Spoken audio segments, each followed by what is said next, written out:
ഒരു പിറന്നാൾ കൂടെ ദൈവം തന്നതിന് വളരെ നന്ദി. എന്നെ ഈ ഒരു തരുണത്തിൽ എല്ലാവരും മീഡിയ എല്ലാവരും വിഷ് ചെയ്യാൻ വന്നതിന് വലിയ നന്ദി. So today is my birthday. അത് മാത്രമല്ല ഒരു അനൗൺസ്മെന്റ് കൂടെ ഞാൻ ചെയ്യും എൻ്റെ ചാനലിൽ പറഞ്ഞിരുന്നു. ഇപ്പോൾ പറയാം. ആദ്യം നിങ്ങൾ ചോദ്യം ചോദിക്കുക. എത്രാമത്തെ ബർത്ത്ഡേ ആണ്? മരിച്ച ശേഷം ഇത് ഫസ്റ്റ് ബർത്ത്ഡേ. ഓപ്പറേഷൻ കഴിഞ്ഞിട്ട് എൻ്റെ പ്രായം അറിയുന്നല്ലേ? 41. என்ன சிரிக்கிற? நாங்களாம் தேக்கு வயசாக வேல்யூ கூட்டிட்டு എന്നിട്ട് കല്യാണ പ്രായം ആയിട്ടുള്ളൂ അല്ലേ? കല്യാണ പ്രായം എപ്പോഴും ആയിടാ, പെണ്ണ് കിട്ടുന്നില്ല.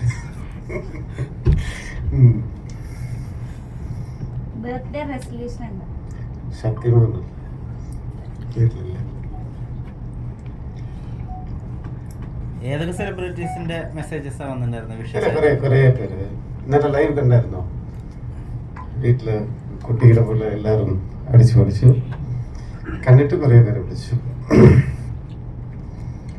പക്ഷെ എനിക്ക് അതിനെക്കാളും ബർത്ത്ഡേക്കാളും ഞാൻ എക്സ്പെക്ട് ചെയ്യുന്ന ഒരു കാര്യം, അത് ഒരു നടനായിട്ടല്ല, ഒരു സാധാരണ ഒരു മനുഷ്യനായിട്ട്, അതായത് നിൽ പോസിബിലിറ്റിയിലേക്ക് തിരിച്ച് ജീവനോട് വന്നപ്പോൾ ഈ സിനിമ ഇൻഡസ്ട്രിയിൽ എത്ര പേരെന്നെ വിളിച്ചു, എത്ര പേർക്ക് ഞാൻ നന്മ ചെയ്തിട്ടുണ്ടാവും.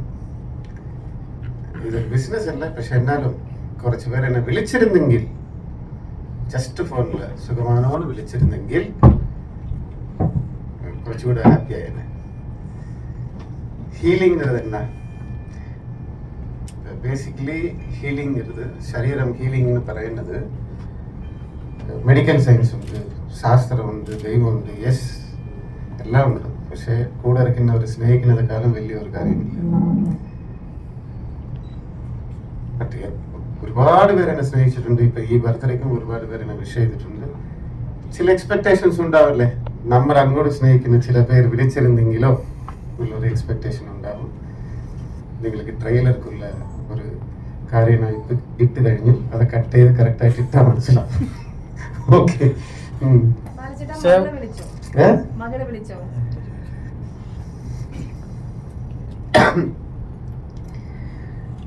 ഇന്ന് ശരിക്കും പറഞ്ഞാൽ എൻ്റെ മകൾക്ക് പിറന്നനാള്, എൻ്റെ പിറന്നനാള്, ഓണം, വിഷു, പിന്നെ ന്യൂ ഇയർ, നമ്മുടെ തമിഴ്നാട്ടിലെ ദീപാവലി, അറ്റ്ലീസ്റ്റ് ഇങ്ങനത്തെ ഒരു വിശേഷമായ ദിവസങ്ങളെങ്കിലും ചില പേർ മനസ്സ് ഇറങ്ങി ചെയ്ത തെറ്റുകളെ റിയലൈസ് ചെയ്തിട്ട് സ്വന്തം അച്ഛനെയും മകളെയും പിരിക്കേണ്ടാന്ന് വിചാരിക്കുന്നു മനസ്സിൽ. അതാണ് വളർച്ച എന്ന് പറയുന്നത് ജീവിതത്തിൽ.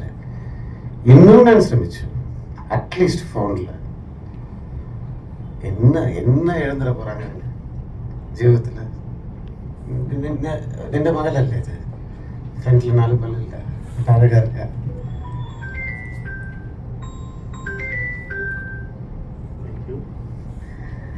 അപ്പോ എൻ്റെ മകളെ ഇന്ന് കാണുമെന്ന് ഭയങ്കരമായിട്ട് ആഗ്രഹിച്ചു, അതിഭയങ്കരമായിട്ട് ശ്രമിച്ചു. കാണിച്ചില്ല. അതെനിക്ക് തോന്നുന്നു അതിലെന്തോ ഒരു സന്തോഷം നേടുന്നുണ്ടോ, ഒരു സൈക്കോ സന്തോഷം ഉണ്ടോ എന്ന് എനിക്ക് തോന്നുന്നു. ക്യാമറ മുമ്പ് അഭിനയിച്ചിട്ട് സ്വന്തം ലൈഫിലെ വേറെ രീതി, ഇങ്ങനെ ക്യാമറ മുമ്പ് ഞാൻ ഭയങ്കര പാവം അഭിനയിച്ചിട്ട് ഒരു സൈക്കോത്തരமான ഒരു സന്തോഷം കിട്ടുന്നുണ്ടോ എന്ന് എനിക്കൊരു, എന്നെ പറയണമെങ്കിൽ കുറേ കാര്യങ്ങളുണ്ട്. സിമ്പിളായിട്ട് പറയാം, എല്ലാവർക്കും ഒരു നല്ല വിശേഷം ഞാൻ പറയാം. ഞാൻ എൻ്റെ പടം സൈലന്റ് ആയിട്ട് പോയി ഷൂട്ട് ചെയ്തു. നിങ്ങൾ ആരുടെടുത്തും ഞാൻ അറിയിച്ചിട്ടില്ല. ഷൂട്ട് കഴിഞ്ഞു, ഫൈറ്റ് സീൻ ആയിരുന്നു. ഇപ്പം എല്ലാ തിയേറ്ററിലും അതിൻ്റെ ടീസറും ട്രെയിലറും എല്ലാം ഇറങ്ങും. പടത്തിൻ്റെ ഷൂട്ട് ഇമ്മീഡിയറ്റ്ലി സ്റ്റാർട്ട് ചെയ്യും എൻ്റെ ഹെൽത്ത് കണ്ടീഷൻ വെച്ചിട്ട്.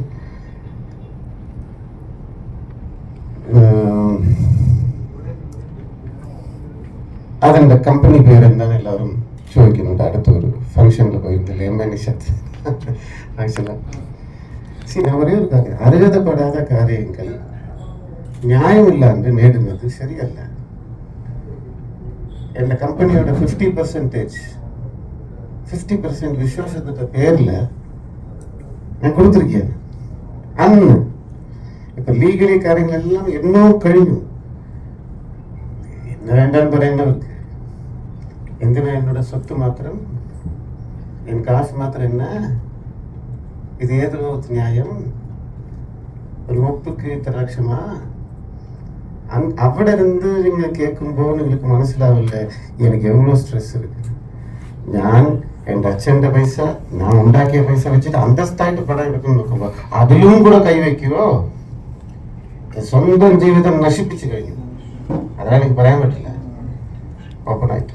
എന്നിട്ട് ഞാൻ മുമ്പോട്ട് പോകുമ്പോൾ, ജീവിതത്തിൽ മുമ്പോട്ട് നന്നായി പോകുമ്പോൾ ചത്ത വന്നിരിക്കുന്നത്, മരണത്തെ കണ്ടിട്ടാ വന്നിരിക്കുന്നത്. അപ്പോഴും ഒപ്പ്, അപ്പോഴും കാശ്. നിങ്ങളെല്ലാവരും മിണ്ടാതിരിക്കുക, കേൾക്കണം, தைரியமாயிட்டு கேட்கணும். என்கிட்ட தைரியமாயிட்டு நீ கேளு, என்ன ചോദ്യം வேணா கேளு. ஏன்னா நான் உன்னை ஃபேஸ் பண்ணுவேன். என்கிட்ட கள்ளத்தனம் இல்லை, എന്നാണ് കേട്ടോ, എன்கிட்ட കള്ളത്തനം ഇല്ല. ബാലയെ എക്സ്പ്ലോയിറ്റ് ചെയ്യാന്നാണോ പറഞ്ഞു വരുന്നത്? എനിക്ക് എന്ത് തോന്നുന്നു? ഓബ്വിയസ്ലി അപ്പൊ ഡൈവേഴ്സ് ആയി എനിക്ക് എത്ര വർഷമായി? ഞാൻ പടം എടുക്കണോ വേണ്ടേ?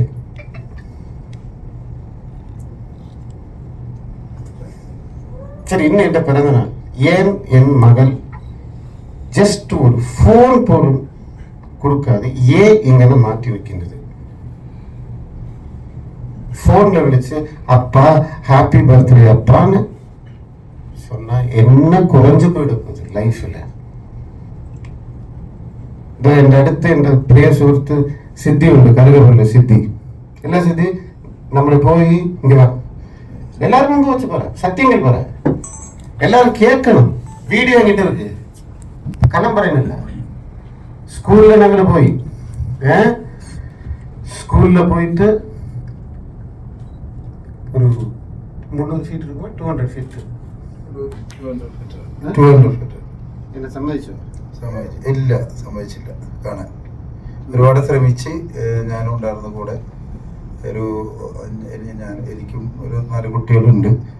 അപ്പൊ അതിന്റെ ബുദ്ധിമുട്ട് എന്താണെന്ന് നമുക്ക് തികച്ചും അറിയാവുന്നതാണ്, ഒരച്ഛൻ്റെ വേദന. അപ്പൊ അന്ന് ബാല എന്നോട് പറഞ്ഞ് നമുക്ക് മോളെന്തായാലും ഒന്ന് കാണണം. അതിന്റെ ഭാഗമായിട്ട് ഞാനും ബാലയും ബാക്കി സുഹൃത്തുക്കളും എല്ലാവരും കൂടെ അവിടെ ചെന്നു. അപ്പോൾ അവിടുത്തെ മേഡം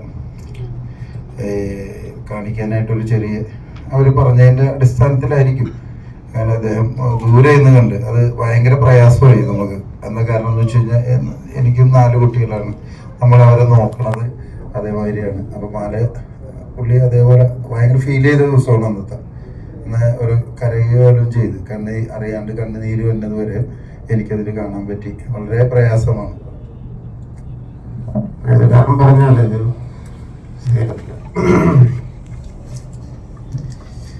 ശരി, പ്ലാനിങ് നടക്കട്ടെ, നല്ലൊരു ദൈവം നോക്കാം, ദൈവത്തോടെ പ്ലാൻ എന്താ നോക്കാം. പക്ഷെ നിങ്ങളുടെ മീഡിയ റിക്വസ്റ്റ് ചെയ്യുന്നുണ്ട്, കണ്ണു മുമ്പേ ചില കാര്യങ്ങൾ നിങ്ങൾക്ക് അറിയാം, അറിഞ്ഞിട്ടും വായടിച്ചിരിക്കുന്നത് മീഡിയ അല്ല, മീഡിയ വേറെയാണ്. ചോദിക്കണം, ന്യായങ്ങൾ ചോദിക്കണം. അതേപോലെ ചിലപ്പോൾ വാല തെറ്റ് ചെയ്താലും ചൂണ്ടിക്കാണിക്കണം.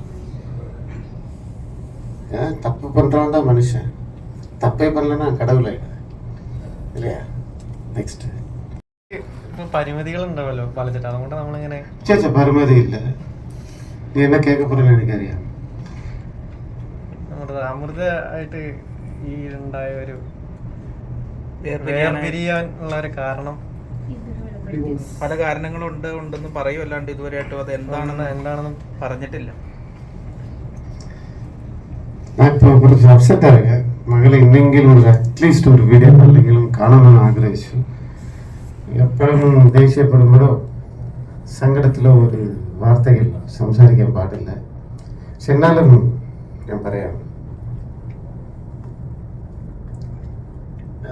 കാണാൻ പാടില്ലാത്ത കാഴ്ച കണ്ണുകൊണ്ട് കണ്ടുപോയി ഞാൻ. അത് സ്വന്തം കണ്ണുകൊണ്ട് കാണുന്നത് മാത്രമല്ല, അങ്ങനൊക്കെ ഉണ്ടോന്ന് നെറ്റിപ്പോയി ജീവിതത്തിൽ. ഞാൻ അറിഞ്ഞിട്ടില്ല അതുവരെ. ഞാൻ വിചാരിച്ചത് കുടുംബം, ഫാമിലി, കുട്ടികൾ ഭയങ്കര ഇമ്പോർട്ടൻസ് കൊടുത്തു.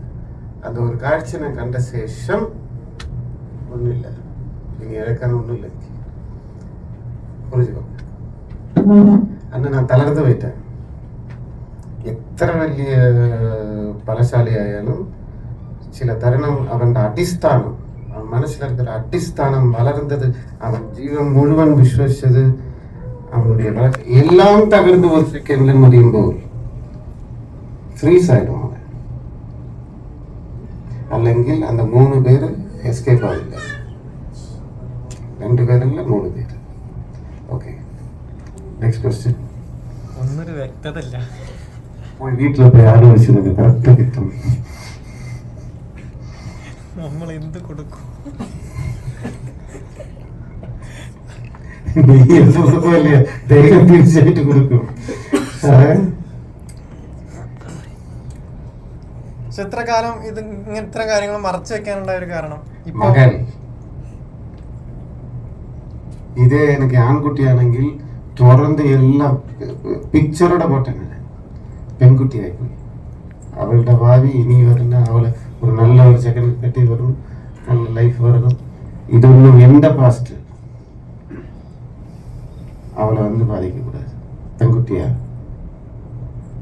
அதனால ஒரு நடனாயிட்டோ இல்லை வந்து என்ன வேணுங்களாம் അവളുടെ മുമ്പ് ഞാൻ വരുന്നു എന്താ പറയുക, സാധാരണ ഒരു അച്ഛനാണ്. അവൻ്റെ വീട്ടിൽ പോലും എൻ്റെ കയ്യിലിരുന്ന് തിരിച്ചിട്ട് ബിസിനസ് നടന്നിട്ട്. ശരി, നോക്കാം, നടക്കും. ജീവനെ തരല്ലേ അതേ எனக்கு തിരിച്ച് കേൾക്കാൻ முடியும், കേൾக்கிறேன் ദൈവത്തെ. நம்ம படம் அதான் சொன்னேன், இந்த டிசம்பர் 19 பிறந்த நாளில் உங்கள் எல்லாருக்கிட்டையும் சொன்னேன். എൻ്റെ ഒരു ട്രൈയാണ് ഞാൻ തന്നെയാണ് ഡയറക്റ്റ് ചെയ്യുന്നത്. കഥയും നല്ല ഒരു കഥ തോന്നുന്നു, നല്ല കഥയാണ്. പക്ഷെ മേക്കിങ്ങിൽ ഞാൻ ചെയ്യാൻ പോകുന്നത് എന്താണെന്ന് വെച്ചാൽ, സീരിയസ്ലി ഞാൻ പറയാം, മേക്കിങ്ങിൽ ஒரு ஸ்டேட்டுக்கும், அதாவது கேரளா இருக்கட்டும், தமிழாக இருக்கட்டும், தெலுங்கா இருக்கட்டும், அங்கே ஒரு பேட்டர்ன் உண்டு. எல்லாருக்கும் ஒரு பேட்டர்ன் உண்டு. லவ் சினிமா இல்லாமல் தெலுங்கு சினிமா இல்லை. ലവ് പാട്ട് ഇല്ലാமல் ഒരു പടം ഇല്ല തെലുങ്കില്. തമിഴ് അങ്ങനെയായിരുന്നു, ഇപ്പം മാറി വന്നു. മലയാളത്തിൽ സ്ക്രിപ്റ്റാണ് ഇമ്പോർട്ടൻറ്റ്. ചില പടങ്ങളിൽ നായികയേ ഇല്ല. ഇപ്പം അയ്യപ്പനും കോശിയെല്ലാം നോക്കിയാൽ 2 ക്യാരക്ടേഴ്സാണ്. എന്തൊരു ഭംഗിയാ പടം. തൊണ്ടി മുതലും ദൃശ്യാക്ഷി எங்க ஹீரோயின்ஸ் அதெல்லாம் உதாரணத்துக்கு പറഞ്ഞാൽ കേട്ടോ. മേക്കിങ്ങിൽ வந்து ഇതിൽ ഒരു വ്യത്യാസം ഉണ്ടാക്കണം, എങ്ങനെയും പടം ചെയ്യാനുള്ളത് എങ്ങനെയെങ്കിലും കാണിക്കണം. ഇപ്പം ട്രെയിലർ ഇറങ്ങുമ്പോൾ തന്നെ നിങ്ങൾ മനസ്സിലാവും ഇത് എങ്ങനെ ഷൂട്ട് ചെയ്തു, എന്താണ് ഇതിൻ്റെ ടെക്നോളജി. അതുകൊണ്ടാണ് നിങ്ങൾ ആരെയും ഞാൻ ക്ഷണിക്കാത്തത്. നിങ്ങളെന്താ നിങ്ങൾ അല്ലേ, ഓ ഇങ്ങനെയാണെന്ന് പറയും. കഷ്ടപ്പെട്ട് അടിച്ചു മാറ്റി ടെക്നോളജിയെ വേറെ രീതിയിൽ പ്രസന്റ് ചെയ്തിട്ടുണ്ട്. അപ്പോൾ അത് കാണുമ്പോൾ നിങ്ങൾക്കത് മനസ്സിലാവുന്ന അതിൻ്റെ ഔട്ട്പുട്ട്. പക്ഷെ ഞാൻ എങ്ങനെ എടുത്തു നിങ്ങൾക്ക് മനസ്സിലാവില്ല. ബർത്ത്ഡേക്ക് ബാല ഇന്ന് ചെയ്യാൻ ഉദ്ദേശിക്കുന്ന ചാരിറ്റി പ്രവർത്തനങ്ങൾ എന്തൊക്കെയാണ്? ചെയ്തപ്പാ ഒന്നും ഞാൻ ഇട്ടിട്ടില്ല. രാവിലെ വീഡിയോ വന്ന് ഒരു സ്കൂളിൽ പോയി അവിടെ ഒരു ഇപ്പോൾ വീൽ ചെയർ കൊണ്ടുപോയി കൊടുക്കുന്നു. അവർക്ക് അവർ വീട്ടിലേക്ക് വിടാന്ന് പറഞ്ഞിട്ടുണ്ട് ഒരു സിസ്റ്റർക്ക്. പിന്നെ ജസ്റ്റ് നിങ്ങൾ ഇപ്പോൾ ഇത് കഴിഞ്ഞിട്ട് വീട്ടിലേക്ക് പോകുമ്പോൾ இப்போ எங்கே நம்ம நார்த்தில் இருக்கோம், எடப்பள்ளி வரைக்கும் போய் தான் மிக்கவாரம் எல்லாரும் வந்துட்டு சும்மா. ஏன்னா நம்ம கண்ணு முன்பே நடக்கணும், പക്ഷേ നമ്മളാണ് അത് ശ്രദ്ധിക്കാതെ. இந்த மெட்ரோ சைடில் எல்லாரும் കിടന്നു കിടക്കും. ഇന്നേ വരെ யாரும் ഫുഡ് പോടുന്നത്, ആരാണ് ഭക്ഷണം കൊടുക്കുന്നത് അറിയാമോ? ഇന്ന് എല്ലാവർക്കും ബിരിയാണി, എല്ലാവർക്കും ബിരിയാണി. ഞാൻ പറയുന്നത് വിശേഷ ദിവസമല്ല, എല്ലാ ദിവസവും.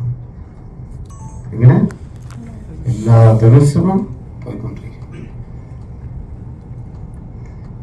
இந்த பூமியோட என்ன சொல்றது, இவங்களுக்கு யாருக்கும் ஆதார் கார்டு இல்லை, ஓட்டு உரிமை இல்லை. எலெக்ஷன் வரும்போது ஓட்டே இடம் பറ്റാத മനുഷ്യനായിട്ടേ കാണുന്നില്ല ആരും. ഇതേ അവർക്ക് ഒരു വോട്ടുണ്ടെങ്കിൽ ഏതെങ്കിലും പോളിറ്റിക്സിലുള്ളവർ അവനെ സ്വീകരിച്ചത്. അവർക്ക് ആധാർ കാർഡേ ഇല്ല,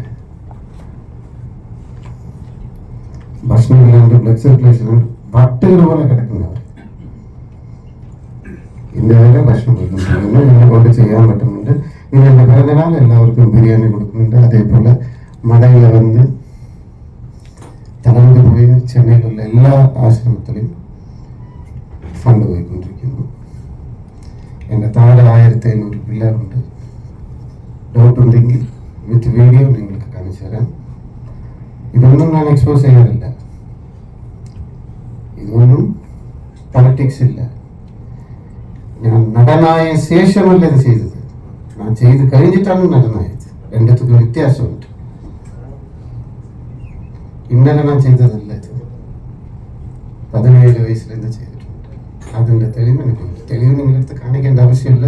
ആർക്കെങ്കിലും ഡൗട്ട് ഉണ്ടെങ്കിൽ ചോദിക്കുക, കാണിച്ചു. ഓക്കെ, ബർത്ത്ഡേ സെലിബ്രേറ്റ് ചെയ്തല്ലോ.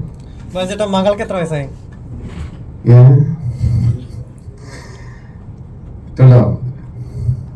ഇപ്പോൾ നേരത്തെ പറഞ്ഞല്ലോ ഇത്തരം കാര്യങ്ങൾ മറച്ചു വെച്ചത് ഈ മകളുടെ ഭാവിനെ കുറിച്ചിട്ടാണ് പറഞ്ഞല്ലോ. അതായത് പാരന്റിങ്ങിൽ എന്തെങ്കിലും പ്രശ്നം മകള് തിരിച്ചറിയുമെന്ന് വെച്ചിട്ടാണോ, അതോ സമൂഹം എങ്ങനെ ചിന്തിച്ചിട്ട്? പാരന്റിങ്ങിന് யார் பேரண்ட்? ഞാനല്ലേ പാരന്റ്. அந்த அடிസ്ഥാனமே போயில்லை. நான் கேட்குற ஒரே கேள்வி, ഒരു മകൾ അച്ഛനെ സ്നേഹിക്കുമ്പോൾ, അച്ഛൻ മകളെ സ്നേഹിക്കുമ്പോൾ ഇതിനിടയ്ക്ക് ആരാ ഉള്ളത്? യാരിരുന്നാലും അത് സാത്താൻ தானே. ഒരു മകളെയും അച്ഛനും ഉണ്ണിயான സ്നേഹത്തെ പിരിക്കുന്നവൻ യാരായിരുന്നാലും അത് സാത്താൻ തന്നെ. யார் ரைட்ஸ் கொடுத்தது? നിയമം അല്ലേ? നല്ല പരിചയിക്കോ. നിയമം പോളിറ്റിക്സ് എന്താ നല്ല മനസ്സിലാക്കിക്കോ. നിയമം നല്ലവനക്കില്ല, കെട്ടവൻ രക്ഷപ്പെടാൻ വേണ്ടിയാണ്. അത് കഴിഞ്ഞിട്ടാണ് നല്ലത്. അത് അനുഭവമേ പറഞ്ഞു തരുള്ളൂ. പാളിറ്റിക്സിന് തന്നെ പാവങ്ങൾ ഇരിക്കുന്നവരെ എലക്ഷൻ നടക്കും. എല്ലാവരും ടാറ്റാ ബിർലായിട്ട് ഇപ്പോൾ എലക്ഷനിൽ വോട്ട് പോடுவீங்களா? ஒரு எலெக்ஷன் நடக்கிறவங்களும் பாவம் வந்து ஆகரிக்கணும். ஐயோ இந்த தலைவன் வந்துட்டா என் ஜீவிதம் இங்கே ஆயிடும். அவன் என்ன பண்ணுவான்? அந்த பாவத்தை அதே ரேஞ்சில் வச்சுட்டு இருப்பான். நான் என்ன பண்றேன்? നീയും വളർന്നു വേണ്ട എന്നാ കേൾக்கிறேன். ബാലൻ ചേട്ടന്റെയും മകളുടെയും കേസില് നിയമത്തിന് ഏത് രീതിയിലാണ് കാണുന്നത്? എൻ മനസാക്ഷിയിലുള്ള കോടതിയിൽ ഞാൻ ജയിച്ചിരിക്കുന്നു. എങ്ങനെ? എൻ മനസാക്ഷിയിലുള്ള കോടതിയിൽ ഞാൻ ജയിച്ചിരിക്കുന്നു ഇന്നേ വരെ. അതിലെ ജഡ്ജ് ഒരേ ഒരാളുടെ, അത് ദൈവം. നിയമപരമായിട്ട് ഒരു സ്റ്റേജിൽ വിട്ടുകൊടുക്കേണ്ടി വന്നു, അല്ലാണ്ട് ഞാൻ നിയമപരമായിട്ട് ഞാൻ തോറ്റിട്ടില്ല. ശരി പോട്ടെ, അങ്ങനെ ഒരു സിറ്റുവേഷൻ വന്നു. പിന്നെ പാപ്പ ലാസ്റ്റ് ലൈൻ എടുത്തി ഒരു സത്യം ചോദിച്ചു. അപ്പൊ വാക്ക് പറഞ്ഞാൽ വാക്കായിരിക്കില്ലെന്ന് ചോദിച്ചു. അവരുടെ എണ്ണം പറഞ്ഞു, എനിക്കൊരു വാക്ക് തരുമെന്ന് ചോദിച്ചു. അത് ഞങ്ങൾ രണ്ടുപേർ തമ്മിലിറക്കിയിട്ട് ജീവിതം മുഴുവൻ വാക്ക് കൊടുത്തു പോയി. അപ്പോൾ നേരത്തെ കാണാൻ പാടില്ലാത്ത സംഭവങ്ങൾ കണ്ടു എന്ന് പറഞ്ഞിട്ടുണ്ടായിരുന്നല്ലോ, അതെന്താണെന്നൊന്ന്? അതായത് എൻ്റെ മകളോ അതാ சொல்றேன், പറയണമെങ്കിൽ മുമ്പ് പറഞ്ഞല്ലേ.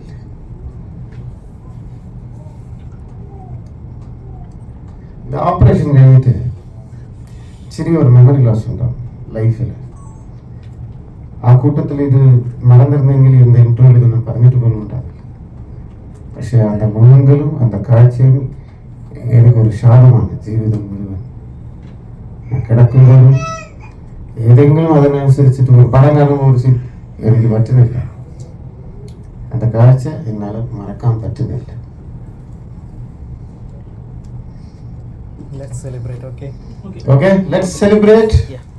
என்னுடைய 24வது பிராயத்துல வந்து இந்த விஷயம் வந்து எல்லாருக்கும்